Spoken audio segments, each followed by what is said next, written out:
ಕತೆ. ನಮಸ್ಕಾರ ಅಮ್ಮ, ನಾನು ರವಿ ಮಾತನಾಡುತ್ತಿದ್ದೇನೆ. ಹೇಗಿದ್ದೀಯ ಅಮ್ಮ? ನಾನು ಚೆನ್ನಾಗಿದ್ದೇನೆ ಮಗ. ನೀನು ಮತ್ತು ನನ್ನ ಸೊಸೆ ಇಬ್ಬರು ಹೇಗಿದ್ದೀರಿ ಹೇಳಿ. ನಾವಿಬ್ಬರು ಇಲ್ಲಿ ಚೆನ್ನಾಗಿದ್ದೇವೆ ಅಮ್ಮ. ನಾವು ನಿನ್ನನ್ನು ತುಂಬ ಮಿಸ್ ಮಾಡಿಕೊಳ್ಳುತ್ತಿದ್ದೇವೆ ಅಮ್ಮ. ಚೆನ್ನಾಗಿ ಕೇಳಿಸಿಕೊಳ್ಳಿ ಅಮ್ಮ. ನಾನು ಈ ತಿಂಗಳು ಭಾರತಕ್ಕೆ ಬರುತ್ತಿದ್ದೇನೆ, ನಿಮ್ಮನ್ನು ಇಲ್ಲಿಗೆ ಕರೆದುಕೊಂಡು ಬರಲು. ಏನು? ಹೌದು ಅಮ್ಮ, ಇನ್ನು ಮುಂದೆ ನಾವೆಲ್ಲರೂ ಒಟ್ಟಿಗೆ ಇರೋಣ ಎಂದು ನಿಮ್ಮ ಸೊಸೆ ಹೇಳುತ್ತಿದ್ದಳು. ನೀವು ಅಮೆರಿಕಕ್ಕೆ ಬನ್ನಿ ಅಮ್ಮ. ನೀವು ಅಲ್ಲಿ ಒಬ್ಬಳೇ ತುಂಬ ನೊಂದುಕೊಳ್ಳುತ್ತಿರಬೇಕು. ಹಲೋ ಅಮ್ಮ, ಕೇಳುತ್ತಿದೆಯಾ? ಹೌದು ಹೌದು ಮಗನೇ. ಮುದುಕಿಯ ಕಣ್ಣುಗಳು ಆನಂದ ಬಾಷ್ಪದಿಂದ ತುಂಬಿದವು. ಸಂತೋಷದಿಂದ ಕಣ್ಣೀರು ಹರಿಯಿತು.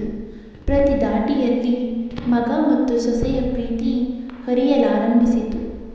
70 ವರ್ಷ ದಾಟಿದ ಮುದುಕಿ ಬೇಗನೆ ತನ್ನ ಸೀರೆ ಸೆರಗಿನಿಂದ ಕಣ್ಣೀರು ಒರೆಸಿಕೊಂಡು ಮಗನಿಗೆ ತಕ್ಷಣ ಬರಹೇಳಿ 2 ವರ್ಷಗಳ ನಂತರ ಮಗ ಮನೆಗೆ ಬರುತ್ತಿದ್ದಾನೆ ಎಂದು ಸಾವಿತ್ರಿ ನೆರೆಹೊರೆಯವರಿಗೆ ಹೇಳಲು ಓಡಿದಳು. ಎಲ್ಲರಿಗೂ ಸುದ್ದಿಯನ್ನು ತಿಳಿಸಿ ಮಗ ಮತ್ತು ಸೊಸೆಯೊಂದಿಗೆ ಶಾಂತಿಯುತವಾಗಿ ವೃದ್ಧಾಪ್ಯವನ್ನು ಕಳೆಯಲು ಅಮೆರಿಕಕ್ಕೆ ಹೋಗುತ್ತಿದ್ದೇನೆ ಎಂದು ಹೇಳಿದಾಗ ಎಲ್ಲರೂ ಸಂತೋಷಪಟ್ಟರು. 1 ವಾರ ಕಳೆದ ಮೇಲೆ ರವಿ ಒಬ್ಬನೇ ಅಮೆರಿಕದಿಂದ ಬಂದವನೇ, ಅಮ್ಮ, ನಾವು ಶೀಘ್ರದಲ್ಲೇ ಹಿಂತಿರುಗಬೇಕು.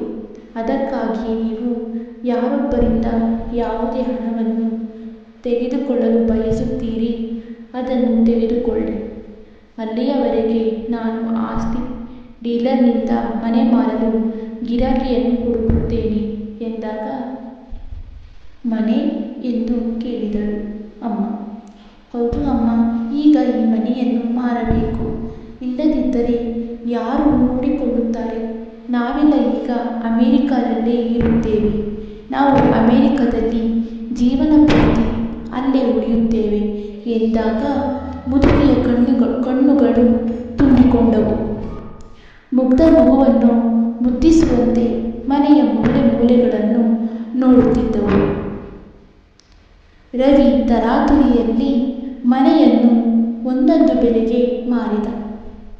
ಮುದುಕಿಯ ಅಗತ್ಯ ವಸ್ತುಗಳನ್ನು ಸಂಗ್ರಹಿಸಿದರು.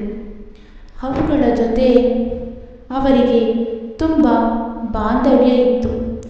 ರವಿ ಟ್ಯಾಕ್ಸಿ ತೆಗೆದುಕೊಂಡು ಬಂದು ಅಮ್ಮನ ಜೊತೆ ವಿಮಾನ ನಿಲ್ದಾಣ ತಲುಪಿದ. ನಂತರ ರವಿ ಹೇಳಿದ, ಅಮ್ಮ, ನೀವು ಇಲ್ಲಿ ಒಳಗೆ ಕುಳಿತುಕೊಳ್ಳಿ. ನಾನು ಒಳಗೆ ಹೋಗಿ ಸಾಮಾನುಗಳನ್ನು ಪರೀಕ್ಷಿಸಿ ಬೋರ್ಡಿಂಗ್ ಮತ್ತು ವೀಸಾವನ್ನು ಮಾಡುತ್ತೇನೆ.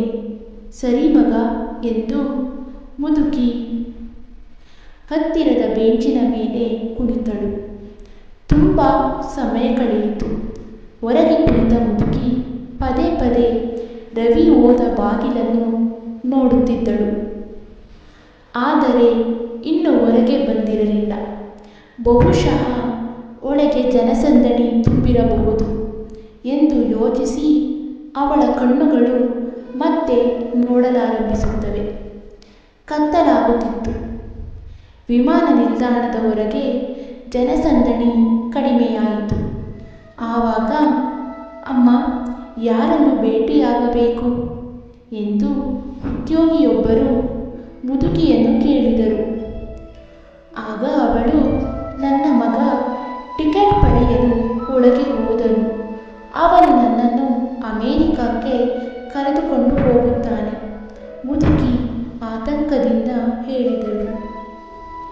ಆದರೆ ಒಳಗೆ ಯಾವುದೇ ಪ್ರಯಾಣಿಕರಿಲ್ಲ.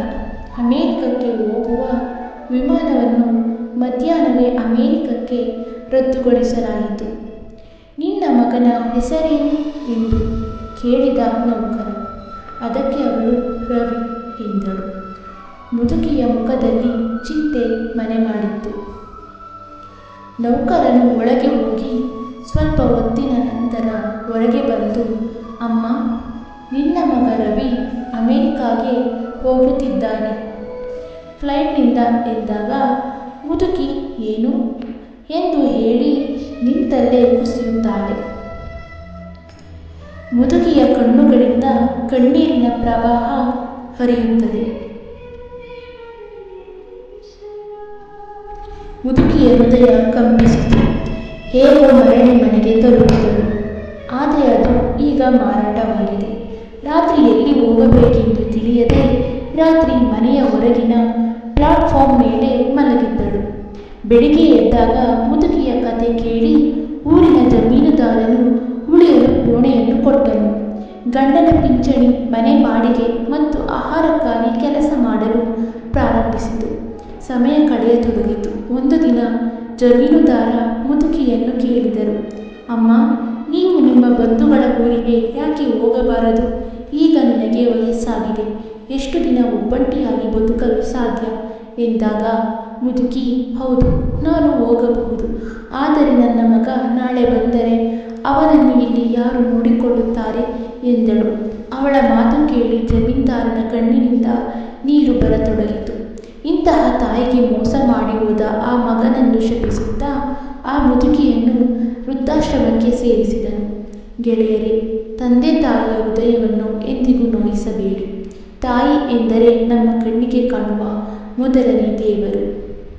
ಸ್ನೇಹಿತರೆ, ಈ ನನ್ನ ಪುಟ್ಟ ಕತೆ ನಿಮಗೆ ಇಷ್ಟ ಆಗಿದೆ ಅಂತ ನಾನು ಭಾವಿಸುತ್ತಾ, ಈ ಕತೆ ನಿಮಗೆ ಇಷ್ಟವಾಗಿದ್ದಲ್ಲಿ ಒಂದು ಲೈಕ್ ಮಾಡಿ, ಶೇರ್ ಮಾಡಿ, ಕಮೆಂಟ್ ಮಾಡಿ.